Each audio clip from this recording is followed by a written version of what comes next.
Ola, boas. Benvidos a un novo programa de Irregulares. No día de hoxe temos connosco unha moi boa profesora de materias que están un pouco en constante evolución, como é educación digital ou tecnoloxía e digitalización. Entón, hoxe está connosco Bea Otero. Benvida, Bea. Moitas grazas. Bueno, pois se te parece comezamos xa coas preguntas. Vale, por mí sí. Por que és profesora e dende cando? Pois, mira, son profesora desde setembro de 2003. A verdad que cando empecé a estudiar a carreira non me plantexaba dedicarme a isto. Pero cando rematei, bueno, estive facendo o proxecto, e cando rematei empezou miña nai. Podías preparar unhas oposicións porque, claro, é traballo seguro, e así, pois xa tal, e non tes que andar buscando empresa, ni traballar na empresa privada, mellor o público e tal. Entón, dixen, bueno, pois, despois de oíla, xa sabedes como son as nais, repetidas veces, pois dixen eu, veña, pois vou preparalas. Despois, se non che gusta, pois sempre tes a posibilidade de pedir unha excedencia e ir a traballar a algún sitio. Bueno, empecé a traballar estive un ano de prácticas en Narón, en Astelleiras, e despois xa me deron cariño. Pois a verdad que sí que me gusta.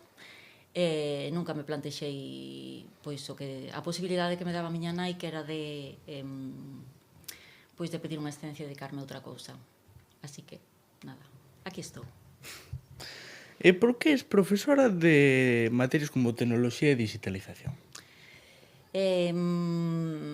Pois mire, eu dubidaba entre física e química, porque eu estudiei enxeñería química, entón a mí gustábame a química realmente. Entón dudaba entre física e química e tecnoloxía. Pero como o tema das opos tamén me daba bastante pereza, e as oposicións de física e química estaban convocando pois un ano sí e 3 non, pois e as de Tecno as convocaban todos os anos, dixen eu, bueno, pois veña, para probar, vamos a probar por tecnoloxía. Bueno, a verdad que houbo moitas cousas que eu non vira, e que tiven que estudiar para oposición, pero bueno, ao final, ben, todo xeo ben. A verdad que sí que me gusta. Fastidia vir todos os días dende Cedeira? Non, é un paseo, un paseo. Pásase ben? Sí, a min gustame conducir. Entón son 25 minutos de ida, 25 minutos de volta. E nada, agradable, poño música, poño a radio, veño pensando en tal, o que teño que facer, o que tal, o que me falta por... Bueno, non, a verdad que non, que é un... faise ben, faise ben. E, de feito, bueno, vivo ao lado da casa a miña casa está ao lado do Instituto de Cedeira, o sea que podería ir andando en 3 minutos. Pero non, estou a gusto aquí, a verdad. Bueno, cando ti tiñas a nosa idade non había tanta tecnoloxía a nivel digital como a que temos hoxe en día. Como foi para ti ese cambio? Bueno, pois para ben, por suposto. Como a min a verdad que me gusta todo o tema de digital, o tema informática e o tema tal, que me gusta, pois fúmonos adaptando pouco a pouco, e aparte como todos son facilidades, porque eu recordo pois cando fixen o proxecto para buscar información, pois había que ir á biblioteca da facultade a buscar ali nuns ordenadores sabe Dios de tal, cun buscador rarísimo, todo era horrible. Para mandar correos a empresas para pedir información para facer o proxecto, pois había que ir a un ciber, porque claro, en casa non tiñas internet. Entonces había que ir a un ciber e mandar correos e despois ir ao ciber para ver se che contestaran.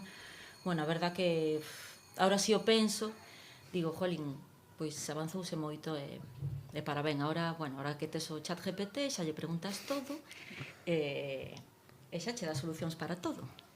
Hai que sempre ter en conta así un pouco de cabeza e sentido común para decir isto está ben, isto non, pero bueno, a verdad que sí que... Non, eu creo que me adaptei ben. Hai cousas nas que non estou totalmente actualizada, pero bueno, que sí, sí. Ao ser profesora de materias que están tan relacionadas co mundo digital, que está avanzando a pasos axigantados, por decirlo de alguma maneira, tes que poñerte ao día dos avances frecuentemente? Sí, todo o tempo. A parte é que non fan máis que cambiarnos as materias, poñer novas materias, quitar outras, ahora poñemos isto, ahora poñemos tal, ahora cambiamos temario. Entonces, sempre hai que estar... eu non sei como fago, igual é que me organizo mal, pero sempre teño que estar preparando cousas novas, así todo o tempo. Había robótica, ahora non hai robótica. Claro, o temario que sigue sendo o mesmo de cando eu aprobei.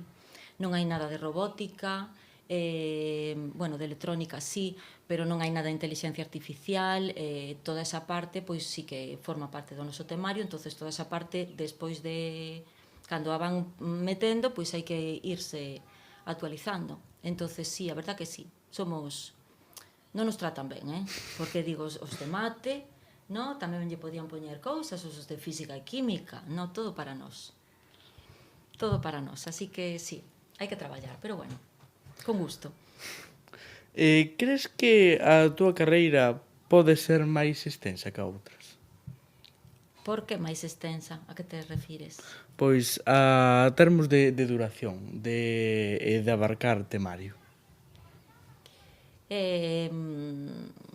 A ver, abarcar temario, claro, o que vos contaba antes, como cada vez nos meten máis cousas, pois sí, porque as informáticas tamén son para nós, a inteligencia artificial tamén é para nós.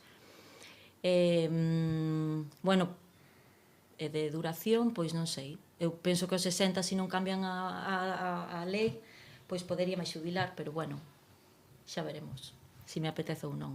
Igual ainda sigo. Se non te dedicases a ser profesora, que serías? Pois mira, eu cando empecé a facer a carreira, a min o que me gustaba era o tema de investigación. Gustábame moito a química con bioloxía, bueno, non exactamente a bioloxía, pero bueno, esa rama sí que me gustaba. Pero a verdade é que o tema de investigación cando fun á facultade era como un desencanto, porque a xente que estaba ali traballando nos departamentos non se falaban unha con outro, estaban en que se eu dou a primeira parte ti das a segunda, pasábanse papeles para mandar mensaxes por debaixo da porta porque non se falaban, entonces o ambiente que tampouco pasaba moito por ali, a verdad, pola facultad sí, pero non polo departamento, non parecía bastante rancio e non sei, a xente que quedaba ali pois parecía que había que ir por ali sempre a como facer a pelota aos profesores e tal, a verdad que non me gustou nada o ambiente e dixen, non, por aquí isto non va a ser. E despois, así, pensando, tempo despois, pois igual medicina sí que me hubiera gustado. Meu pai foi médico, meu irmán maior é médico, e sí que me hubiera gustado, eu creo, vamos. Así que non sei onde hubiera acabado, pero... Bueno, sendo profesora, tes ido a varias excursións. Bastantes. Cal foi a que máis lembras? É por algo bo ou por algo malo? Pois mira, a verdade é que as excursións que fun tiven bastante sorte. Bueno, en xeral o alumnado de Cariño é bastante bo e pórtase ben. Non estudian moito, é certo, pero pórtase bastante ben. Entonces sempre tiven bastante sorte nese tema, non? Tema de comportamento e tal, sempre tiven sorte. De feito, as noticias que andan por aí de que os profes cada vez hai menos profes que queran ir de excursión co alumnado, pois é totalmente entendible, pero eu sempre tiven sorte. Entonces, nese tema non teño así ningún recordo. En temas de salud, pois eu creo que a que máis recordo foi unha que fomos de excursión a Londres. O día antes de virnos empezaron a estar mal do estómago. Entonces, nada máis subirnos ao bus, pois unha nena vomitou no bus. O busero dixo que hasta que non saíramos, hasta que non limpáramos, non movía o bus. Entón, ali estábamos limpando. Chegamos ao aeroporto. No aeroporto xa, nada máis sair do bus, xa outras dúas ao vomitar ou dous. Viñamos no avión, cada vez villa que se levantaba un ao baño, outro baño e tal, e dixen, bueno, hai Hai unha peli que non coñecedes, porque é antiga, pero chamase Aterriza como puedas. Ah, sí. Sí. Sí. Hai unha que o pescado está envenenado, entonces pois están todos mal do estómago, incluído o piloto e tal. Pois eu pensaba en algo así. Todos hai mal do estómago e dixen, bueno, a ver se chegamos xa dunha vez a Santiago, a terra, e despois a partir de aí xa, pois todo ben. Pero bueno, quizás é a que máis así me quedou grabada, pero xa digo, por temas de salud. Pero bueno, en xeral, a verdad que tiven bastante sorte, incluso este ano que fomos de excursión cos de cuarto, que non tiñamos ganas de ir, xa yo dixemos a eles, porque non se portaban nada ben aquí. A verdad que viñemos moi contentas e moi sorprendidas do bo comportamento. Entonces, salvo eses temas así que teñas de saúde, o resto, a verdad que moi ben. Por iso repito, se non repetía. Bueno, pois até que chegaron as nosas preguntas. Moitísimas grazas por estar aquí connosco. Moitísimas grazas a vos por invitarme. Un placer compartir con vos esta experiencia, a miña experiencia na radio. Bueno, pois para todos os invitados temos un pequeno agasallo. Entón, ti non vas ser menos e imos darche este pequeno chaveiro co logo do programa. Que guai, que chulo. Moitísimas gracias. A ti. E vos? Bueno, pois esta vai ser a última entrevista que faremos nun tempo aquí neste estudo. Non sabemos se volveremos con máis entrevistas ou non, iso xa nos lo deparará o futuro. Pero o que sí que sabemos é que vos estamos moi agradecidos a vos por vernos ou escoitarnos ou o que fagades. E a vos, por suposto, e os nosos convidados tamén, a Laura, a Cristobo, a Elsa, a Pablo, a Ana, a Marisa, a José Luis, a David, a Xose, a Patricia, a Noelia, Sergio e Bea. A todos eles, grazas. E tamén, por suposto, a xente que tivo a amabilidade de prestarse